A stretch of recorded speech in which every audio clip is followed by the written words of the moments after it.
வணக்கம். ஆலயமும் ஆராதனையும் நிகழ்ச்சிக்கு உங்களை வரவேற்கிறோம். இன்றைக்கு நாம் தரிசிக்க போவது திருநெல்வேலி கீழப்பாவூரில் அமைந்துள்ள அருள்மிகு ஸ்ரீ லட்சுமி நரசிம்மர் திருக்கோயில். கடன் தொல்லை, நீண்ட நாள் பிணி நீக்கும் நரசிம்மர் வழிபாடு. 16 திருக்கரங்களுடன் இரணியனை சம்ஹாரம் செய்த நிலையிலேயே காட்சி தரும் நரசிம்மர். வாங்க தரிசிக்க போகலாம்.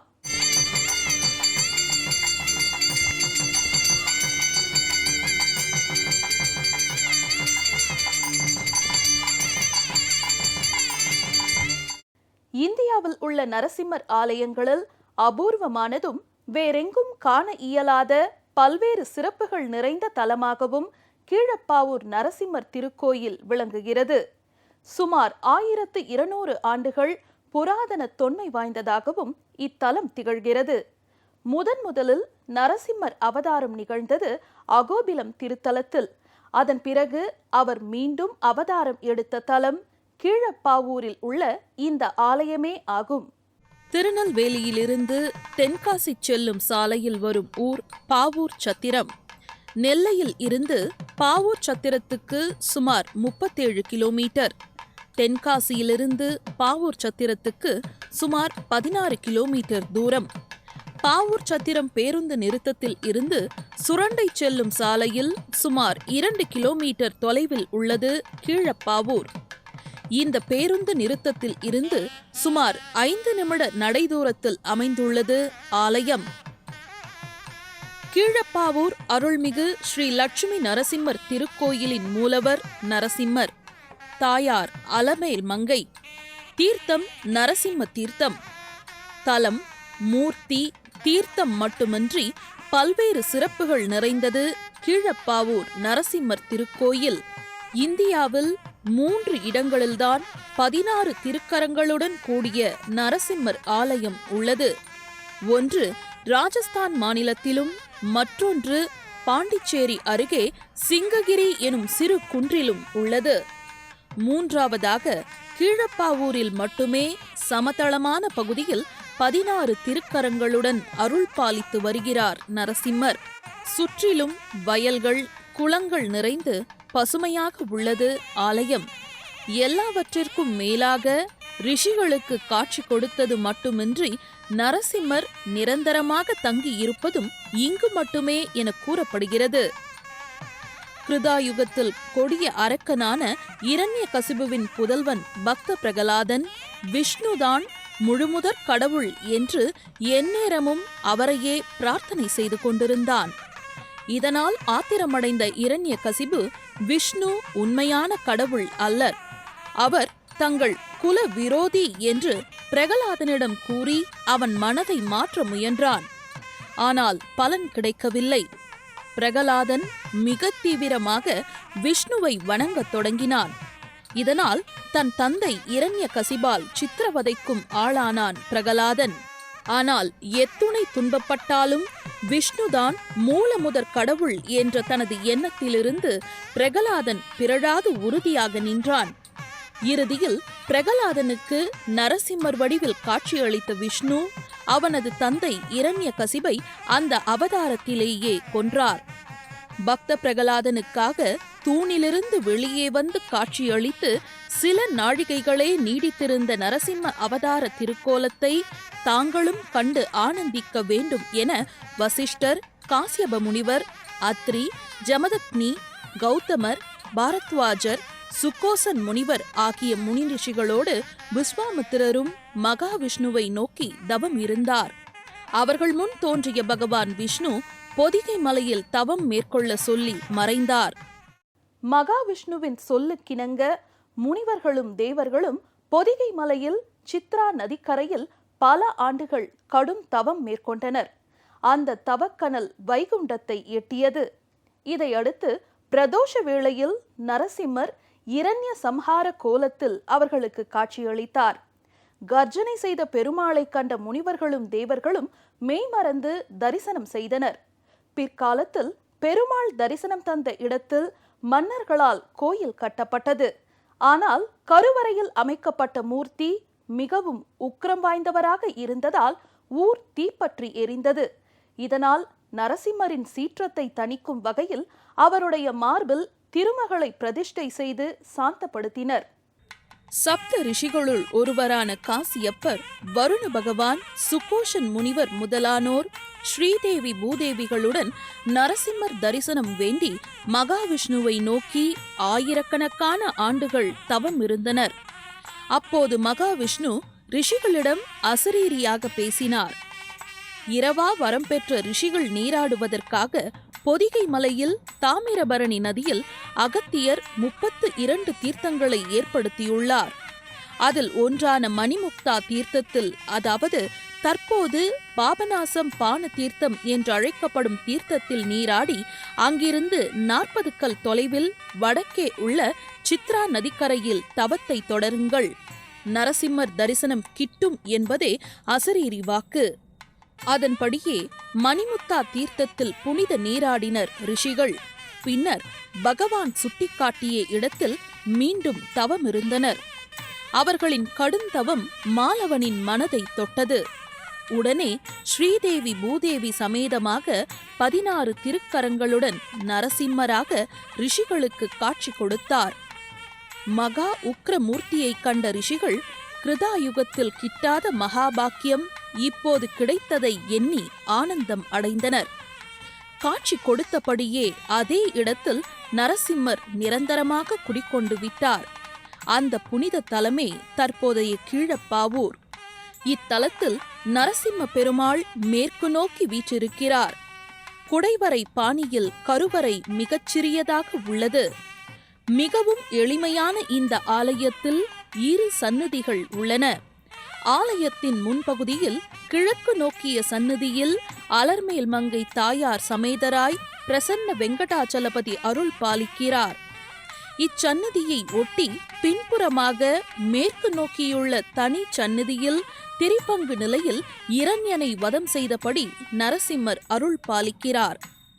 ஆலயத்தின் முன்னுள்ள தீர்த்தம் நரசிம்ம தீர்த்தம் என்று அழைக்கப்படுகிறது.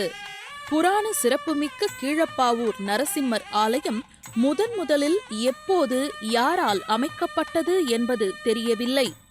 ஆனால் கோயில் முன்பொரு முறை பழுதடைந்ததை மன்னர்கள் சரி செய்துள்ளனர். அதன் அடிப்படையில் 1200 ஆண்டுகள் தொன்மையானது இந்த ஆலயம் என தெரிய வருகிறது. சோழ பாண்டிய மன்னர்கள் இத்திருக்கோயிலுக்கு செய்துள்ள திருப்பணிகளை இங்குள்ள 43 கல்வெட்டுக்கள் எடுத்து கூறுகின்றன.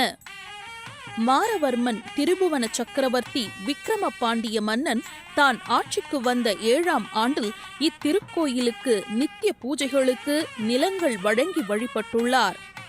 சோழர்கள் காலத்தில் இவ்வூர் சத்திரிய சிகாமணி நல்லூர் என்றும் மன்னனின் மனைவியான அரிஞ்சிகை பிராட்டியின் பெயரால் அரிஞ்சிகை பிராட்டி சதுர்வேதி மங்கலம் என்றும் அழைக்கப்பட்டுள்ளது. மேலும் குருமறை நாடு முனைமோகர் பாகூர் சதுர்வேதி மங்கலம் ஆகிய பெயர்களாலும் அழைக்கப்பட்டுள்ளது. இந்த ஆலயமானது 1100 ஆண்டுகள் பழமை வாய்ந்ததாக கல்வெட்டு செய்திகள் கூறுகின்றது. இங்கு நரசிம்மரானவர் ரிஷிகளுடைய பிரார்த்தனைகளாக மீண்டும் காட்சி கொடுக்கப்பட்ட ஸ்தலம். காஷ்யப மகரிஷி, வருணன், சுகோஷன் மகாவிஷ்ணுவோட பிரார்த்தனை, அந்த பிரார்த்தனைக்காக இங்கே மீண்டும் காட்சி கொடுக்கப்பட்டதாக ஸ்தலம் புராணம். நரசிம்மர் அவதாரம் எடுக்கும்போது என்ன சுரூபமோ அதே சுரூபமாக ரிஷிகளுடைய பிரார்த்தனை மீண்டும் காட்சி கொடுக்கப்பட்டது. 16 திருக்கரங்கள், மேற்கு பார்த்த திருமுகம். நரசிம்மர் இங்கே சாநித்தியம் ஆகும்போதே ரொம்ப உக்ரமாக தான் சாநித்தியமாகிறார். அதாவது ஒவ்வொரு மாதமும் சுவாதி நட்சத்திரத்தன்று மாலை 16 வகை மூலிகைகள், மூலமந்திர ஹோமங்கள், அதனைத் தொடர்ந்து 12 வகையான திருமஞ்சனம், தீர்த்தவளம் நடைபெற்று வருகிறது. சுவாதி நட்சத்திரத்தில் நாம் கலந்து கொண்டோமானால் நமக்கு எல்லா விதமான பிரார்த்தனைகள் நிறைவேறும் என்பது ஐதீகம். இத்திருத்தலத்தில் 16 திருக்கரங்களுடன் நரசிம்மர் காட்சி தருவது மிக சிறப்புக்குரியது. இரண்ய கசிபுவை சிங்கப்பெருமாள் வதம் செய்த காட்சியை இத்தலத்தில் அப்படியே காணலாம். இரண்யனை தன் மடி மீது கிடத்தி 2 கரங்களால் அவனை பிடித்து 4 கரங்களால் அவன் வயிற்றை கிழித்து 2 கரங்களால் குடலை உருவி மாலையாக பிடித்து மீதமுள்ள 8 கரங்களில் சங்கு, சக்கரம் உள்ளிட்ட ஆயுதங்களுடன் உக்கிரமாக காட்சி தருகிறார். நாரதர், காஷ்யபர், வருணன், சுகோஷன் ஆகியோர் ஸ்ரீ லட்சுமி நரசிம்மரை வணங்கியபடி நிற்கின்றனர். நரசிம்மரின் தலைக்கு மேலே தர்மத்தை நிலைநாட்டும் வெண்கொற்ற கொடையும் இருபுறமும் வெண்சாமரமும் உள்ளன.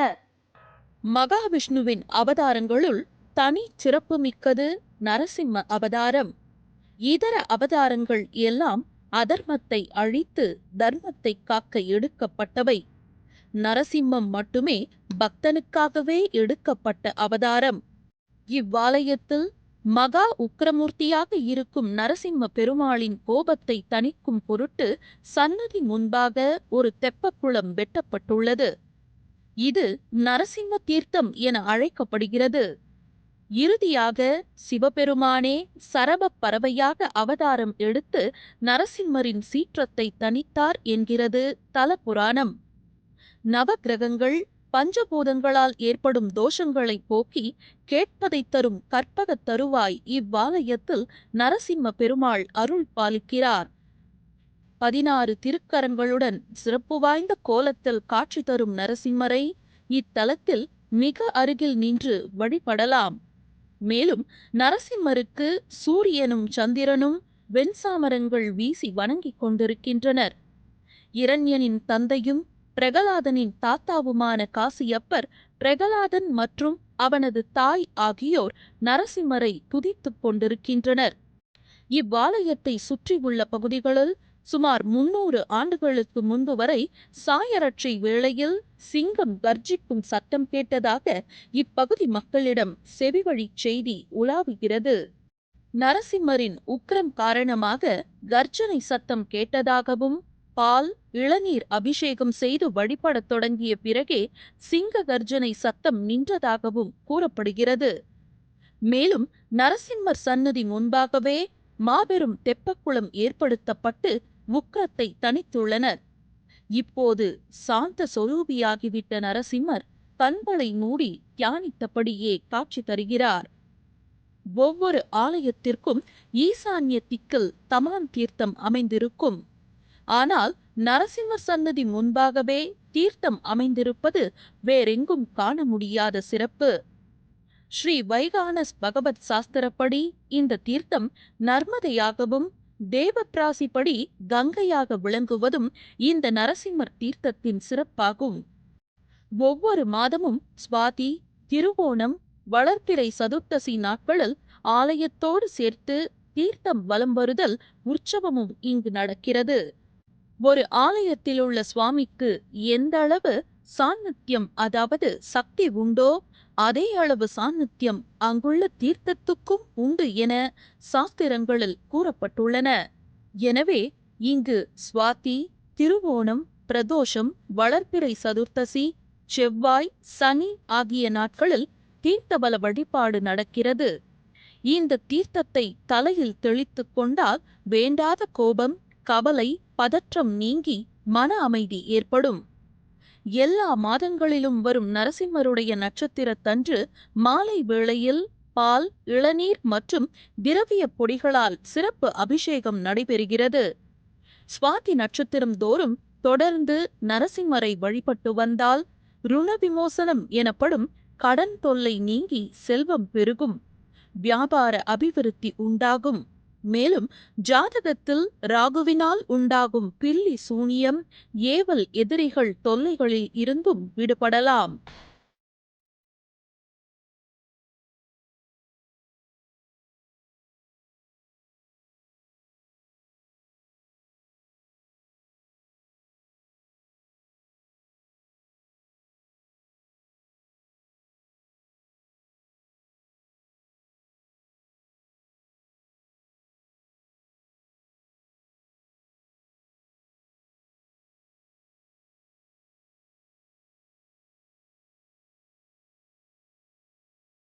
ஸ்ரீமன் நாராயணன் எடுத்த அவதாரங்களிலேயே ஒப்பற்று உயர்ந்து நிற்பது நரசிம்ம அவதாரமே. ஏனெனில் இறைவன் தூணிலும் இருப்பார், துரும்பிலும் இருப்பார் என எல்லா இடங்களிலும் ஆண்டவன் நிறைந்துள்ளார் என்ற உண்மையை கண்கூடாக வெளிப்படுத்திய அவதாரம் இது. மேலும் சிறுவன் பிரகலாதனின் சொல்லை சத்தியமாக்க தன்னை அண்டியவருக்கு உதவிய அவதாரம். ஆனால் நரசிம்மர் உக்கிர அவதாரம் என்பதால் அவர் சாந்தமான நிலையில் இருப்பதையே பூஜிக்க மக்கள் அதிகம் விரும்புகின்றனர். நரசிம்மர் ஸ்ரீ லட்சுமியுடன் இருக்கும் பொழுது சாந்தமாக இருக்கிறார் என்பதால் ஸ்ரீ லட்சுமி நரசிம்மர் என்று பூஜிக்கப்படுகிறார். அத்தகைய அவதாரமாக இறைவன் ஸ்ரீ லட்சுமி நரசிம்மராக இத்திருத்தலத்தில் வீற்றிருக்கிறார். நரசிம்மரின் அநேக ஆலயங்கள் காடு அல்லது மலைப்பகுதியில் அமைந்திருக்கும். ஆனால் கீழப்பாவூரில் அமைந்துள்ள இந்த ஆலயம் முற்றிலும் சமதளமான பகுதியில் பக்தர்கள் எளிதில் வழிபடுவதற்கு வசதியாக அமைந்துள்ளது. வேளாண்மை பகுதியில் உள்ள இந்த கோயில் நரசிம்மரை வழிபடுபவர்களுக்கு 1500 மடங்கு பலன் அதிகம் கிட்டும் என்பது ஐதீகம். இங்கு வந்து வழிபட்டால் திருப்பதியையும் அகோபிலத்தையும் ஒரு சேர தரிசித்த மனநிறைவை அடையலாம். இங்கே வெங்கடாஜலபதியையும் நரசிம்மரையும் தரிசிப்பவர்களுக்கு சிறப்பான வாழ்வு அமைகிறது என்பது பக்தர்களின் நம்பிக்கை. இந்த ஆலயத்தின் தெப்பக்குளம் திருப்பணி செய்யப்பட்டுள்ளது. அதனை புனிதப்படுத்தும் பூஜையாக நரசிம்ம புஷ்கரணிக்கு தடாக பிரதிஷ்டை விழா கடந்த ஜனவரி மாதம் நடைபெற்றது. இதையொட்டி நித்யலாராதனம், புண்ணியாக வாசனம், அங்குரார்ப்பணம், பிரதீசர ஆராதனம், அக்னி பிரதிஷ்டை, வாஸ்து ஹோமம், வாஸ்து சாந்தி உள்ளிட்டவை நடைபெற்றன. தொடர்ந்து பிரதான உக்த ஹோமங்கள், வேத பாராயணம், பூர்ணாகுதி, தீபாராதனை, நரசிம்ம புஷ்கரணிக்கு எல்லாவிதமான அபிஷேகங்கள், கும்ப தீர்த்தத்தை குளத்தினுள் சேர்த்தல் உள்ளிட்டவையும் நடைபெற்றன.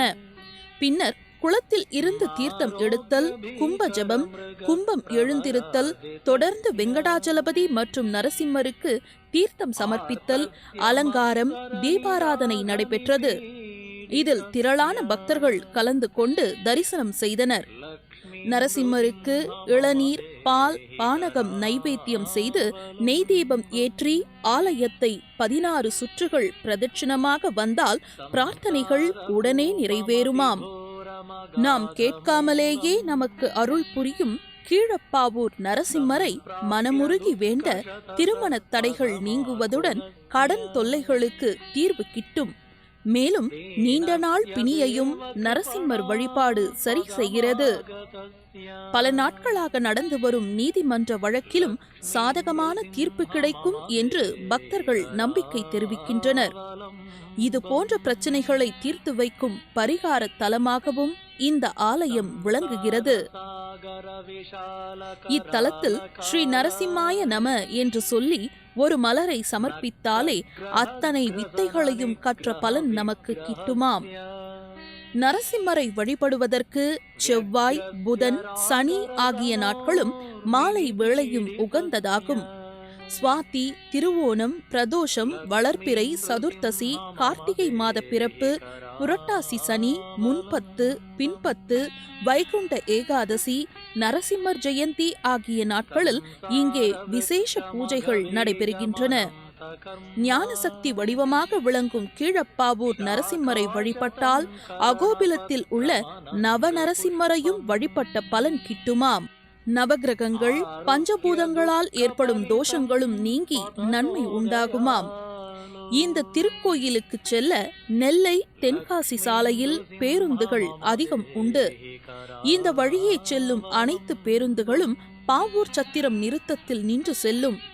இங்கிருந்து வேறு பேருந்து மூலம் கீழப்பாவூர் செல்ல வேண்டும். பாவூர் சத்திரத்தில் இருந்து ஆட்டோ மூலமும் ஆலயத்தை வந்தடையலாம். தென்காசியில் இருந்து சுரண்டைக்கு செல்லும் பேருந்துகள் இந்த வழியே செல்கின்றன. ஆலயமும் ஆராதனையும் நிகழ்ச்சியில அடுத்ததாக வரவிருப்பது அறிவியலும் ஆன்மீகமும்.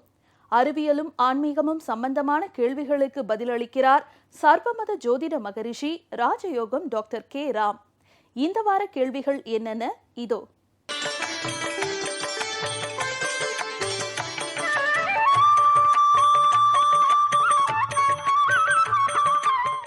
ஓம் ஸ்ரீம் தத்புருஷாய வித்மகே வக்கரதுண்டாய தீமகி தன்னோ தந்தி பிரசோதயாத். ஓம் ஆதித்யாயஷ சோமாய மங்களாய புதாயஷ குரு சுக்கர சனியப்யட்ச ராகவ கேதவ நமக. உலகெங்கும் வாழும் ஜெயா பிளஸ் தொலைக்காட்சி நேயர்களுக்கு ராஜயோக அன்பு வணக்கம். வாழை மரத்திற்கும் செவ்வாய் தோஷத்திற்கும் என்ன சம்பந்தம்? செவ்வாய் தோஷத்திற்கு வாழை மர பரிகாரம் செய்வது ஏன்? செவ்வாய் தோஷமுள்ள ஜாதகத்துக்கு வாழை மரத்தை வச்சு பரிகாரம் பண்ணுவது சாஸ்திர ரீதியாக ஒரு வழக்கமாக இருந்துக்கிட்டு இருக்கு.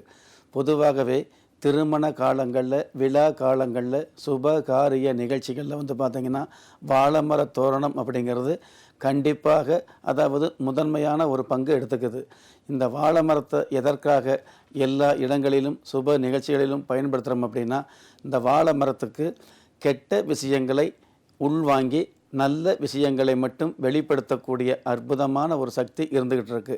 உதாரணமாக அந்த திருமணத்துக்கு போகும்போது உங்களுடைய வீட்டிலிருந்து கிளம்பும் பொழுது உங்களுடைய சொந்த வாழ்க்கையில் தேவையில்லாத பிரச்சனைகள் அல்லது கவலைகள், மன கஷ்டங்கள் இருந்துகிட்டு இருக்கலாம். எவ்வளவு கஷ்டம் இருந்தாலும் சுப காரியத்திற்கு அந்த திருமண வீட்டிற்கு செல்லும் பொழுது அந்த வாழை மரத்தை தாண்டி நீங்கள் அடியெடுத்து வைக்கும் பொழுது எவ்வளவுதான் கஷ்ட காலங்கள் இருந்தால் கூட அந்த கஷ்ட காலங்கள் விலகி உங்களையும் அறியாமல் உங்களுடைய மனசில் ஒரு வித சந்தோஷம் அலைபாயும். அந்த மாதிரியான ஒரு சந்தோஷத்தை கொடுக்கக்கூடிய வல்லமை இந்த வாழை மரத்துக்கு இருந்துகிட்டு இருக்குது. அந்த வாழை மரத்தை அதாவது ஆண் ஜாதகத்திலேயோ அல்லது பெண் ஜாதகத்திலேயோ செவ்வாய் தோஷம் இருந்ததுன்னு வைங்களே, செவ்வாய் தோஷத்திற்கு உண்டான மந்திரங்களை உச்சாடனம் பண்ணி மற்ற கிரகங்களுடைய, அதாவது உங்களுடைய ஜனன கால கோச்சாரப்படி மற்ற கிரகங்கள் எந்த மாதிரியான ஒரு தாத்பரியம் வாங்கி வந்திருக்குதோ அந்த தாத்பரியத்திற்கு உண்டான மந்திரத்தை சொல்லி அந்த வாழை மரத்தை கட் பண்ணி வாழை மரத்திற்கு மாங்கல்யம் கட்டி உங்களுடைய ஜாதகப்படி உண்டான மந்திரங்கள் சொல்லி அதற்கப்புறம் அந்த வாழை மரத்தை கட் பண்ணி எடுத்து வைக்கும் பொழுது உங்களுடைய ஜாதகத்தில் இருக்கக்கூடிய சிறு செவ்வாய் தோஷம் விலகி சந்தோஷம் கிடைக்கக்கூடிய பாக்கியத்தை உணர முடியும். தை அமாவாசை, ஆடி அமாவாசை, மகாளய அமாவாசை, இதில் முன்னோர் வழிபாட்டிற்கு மிகச்சிறந்த நாள் எது? அமாவாசை அப்படிங்கிறது மாதம் மாதம் வரக்கூடிய ஒரு விஷயமாக இருந்தால் கூட பொதுவாகவே தை அமாவாசை 12 மாதங்களிலும் அமாவாசை இருந்தால் கூட ஆடி அமாவாசை, தை அமாவாசை நாட்களில் இந்த மாதிரியான முன்னோர்களுக்கு திதி கொடுப்பது உங்களுடைய விதியை ஓரளவு வெல்லக்கூடிய தகுதியை மிகுதியாக கொடுக்குது அப்படிங்கிறது சாஸ்திர விதி. எதனால் முன்னோர்களுடைய வாழ்ந்து முடிந்த முன்னோர்களுடைய வாழ்த்துக்கள் கிடைக்கும் பொழுது, ஆசீர்வாதம் கிடைக்கும் பொழுது, காலம் கலிகாலமாகவே இருந்தால் கூட தெரிந்தோ தெரியாமலோ செய்த தவறுகள் மன்னிக்கப்பட்டு நல்ல வாழ்த்துக்கள் கிடைக்கப்பெறுவதன் மூலமாக உங்களுடைய வாழ்க்கையில் மிளிரக்கூடிய ஒளிரக்கூடிய ஒரு வாய்ப்புகள் அதிகமாகுது. தை அமாவாசை, ஆடி அமாவாசை அப்படிங்கிறத விட பொதுவாகவே மாகாளய அமாவாசை, ஒரே மாதத்தில் 2 அமாவாசைகள் வந்தது அப்படின்னா அந்த மாதம் அதாவது மாகாளய அமாவாசை அப்படிங்கிற ஒரு விஷயம் இருந்துகிட்டு இருக்குதுங்க. இந்த மாகாளய அமாவாசை நாட்களில் இந்த மாதிரியான திதி கொடுப்பதும் சிறந்ததாக இருந்துகிட்டு இருக்குது. எது எப்படி இருந்தாலும் வருஷத்தில் வருகிற 3 அமாவாசைக்கு மட்டும் முதன்மை அப்படிங்கிற விஷயத்தை எடுத்துட்டு பொதுவாகவே மாதம் வரக்கூடிய அமாவாசைகளில் உங்களுடைய முன்னோர் எந்த மாதிரியான மாதத்தில் எந்த மாதிரியான திதிகளில் இந்த மாதிரியான ஒரு அசுபகாரியம் ஏற்பட்டதோ அந்த திதியை தேர்ந்தெடுத்து நீங்கள் முன்னோர்களுக்கு திதி தர்ப்பணம் கொடுக்கக்கூடிய ஒரு சூழ்நிலையை ஏற்படுத்திக்கிட்டீங்க அப்படின்னா மிகப்பெரிய ஏற்றங்களையும், என்றோ செய்த ஒரு சில புண்ணியங்களுக்கு, ஒரு சில தான தர்மங்களுக்கு கண்ணியமான ஒரு மிகப்பெரிய பாக்கியம் கிடைக்கக்கூடிய சூழ்நிலையை உணர முடியும். விளக்கேற்ற தேங்காய் எண்ணெய் பயன்படுத்தலாமா? பொதுவாக கோயில்களில் அல்லது இல்லத்தில் விளக்கு ஏற்றும் பொழுது அகல் விளக்கு, அதாவது மண் விளக்கு என்று சொல்லக்கூடிய அகல் விளக்கு, காமாட்சி விளக்கு, பித்தளை விளக்கு, வெள்ளி விளக்கு, இந்த மாதிரியான விளக்குகளுக்கு பொதுவாகவே நல்லெண்ணெயை பயன்படுத்துவது நல்லதாக இருந்துகிட்டு இருக்குது. நன்மை அளிக்கக்கூடிய விஷயமாகவும் இருந்துகிட்டு இருக்குது. நல்லெண்ணெயை பயன்படுத்தும் பொழுது வெறுமனே நல்லெண்ணெய் மட்டும் இல்லாமல் நல்லெண்ணத்தோடு பயன்படுத்தும் பொழுது நன்மைகளை உண்மையாக சந்திக்க முடியும். அதே மாதிரி பஞ்சபூதங்களுக்கு உண்டான 5 எண்ணெய், அதுவும் சிவப்பாக இருந்துகிட்டு இருக்கும். தெய்வ சன்னதியாக இருந்தாலும் சரி அல்லது உங்களுடைய இல்லமாக இருந்தாலும் சரி, நீங்கள் பயன்படுத்தக்கூடியது மண் விளக்கு என்று சொல்லக்கூடிய அகல் விளக்கில் நல்லெண்ணெயை சாஸ்திரம் சொல்லி வச்சிருக்குது. தனிப்பட்ட முறையில் தேங்காய் எண்ணெயை பயன்படுத்துவதை விட 5 எண்ணெயோடு சேர்ந்து தேங்காய் எண்ணெயை பயன்படுத்தணும் அப்படின்னா நிச்சயமான மேன்மைகளை நிரந்தரமாக சந்திக்க முடியும் அப்படிங்கிறது ஆன்மீக விதி. பஞ்சாட்சர மந்திரம் சொல்லித்தான் திருநீறு பூச வேண்டும் என்பது உண்மையா? பொதுவாகவே பஞ்சாட்ச மந்திரம் சொல்லி திருநீர் அணிவது அப்படிங்கிறது சிறப்பான ஒரு விஷயமாக இருந்தால் கூட பஞ்சாட்சர மந்திரம் தெரியாத பாக்கியவான்கள் என்ன செய்ய முடியும் அப்படிங்கிற கேள்வி இருந்துகிட்டு இருக்கலாம். அந்த மாதிரி உள்ளவங்க உங்களுக்கு தெரிந்த சிவ நாமமோ அல்லது முருகப்பெருமானுடைய திருநாமமோ உச்சரித்து திருநீர் அணியக்கூடிய பழக்கத்தை ஏற்படுத்திக்கிட்டீங்க அப்படின்னா நிச்சயமாகவே அதுவே உங்களுக்கு மிகப்பெரிய திருப்பு முனையை ஏற்படுத்தக்கூடிய மந்திரமாக இருந்துகிட்டு இருக்கும். அவரவர்களுக்கு தெரிந்த மந்திரத்தை உச்சாரணம் செய்து திருநீரை அணிந்து கொள்ளும் பொழுது திருப்பு முனையை சந்திக்க முடியும் அப்படிங்கிற விஷயத்தையும் இந்த நேரத்தில் நம்ம தெரிஞ்சுக்கலாம். நெஞ்சுக்கிணிய நேயர்களே, ஒரு மனிதனை யார் கைவிட்டாலும் ஆன்மீகம் கைவிடாது என்ற அற்புதமான தத்துவத்தை பதிவு செய்து மீண்டும் அடுத்த நிகழ்ச்சியில் சந்திக்கும் வரை நன்றியுடனும் வாழ்த்துக்களுடனும் உலக மக்களுக்கான பிரார்த்தனையுடனும் உங்கள் ராஜயோகம் டாக்டர் கே. ராம். இந்த நிகழ்ச்சியை பார்த்துட்டு இருக்க நீங்களும் உங்கள் ஆன்மீகம் சம்பந்தமான கேள்விகளை கடிதம் மூலமா கேட்டு விளக்கம் பெறலாம். உங்கள் கடிதங்களை நீங்கள் எழுதி அனுப்ப வேண்டிய முகவரி: ஆலயமும் ஆராதனையும் நிகழ்ச்சி, ஜெயா தொலைக்காட்சி, 48 NP Jawaharlal Nehru main road, Ekkatuthangal, Chennai 6,32,000. இந்த வாரம் ஆலயமும் ஆராதனையும் நிகழ்ச்சியில திருநெல்வேலி கீழப்பாவூரில் அமைந்துள்ள அருள்மிகு ஸ்ரீ லட்சுமி நரசிம்மர் கோயில தரிசனம் செஞ்சோம். மேலும் ஆன்மீகம் தொடர்பான சில கேள்விகளுக்கும் விட தெரிஞ்சுக்கிட்டோம். இதே மாதிரி அடுத்த வாரமும் ஒரு சிறப்பு வாய்ந்த நிகழ்ச்சியில சந்திப்போம். நன்றி, வணக்கம்.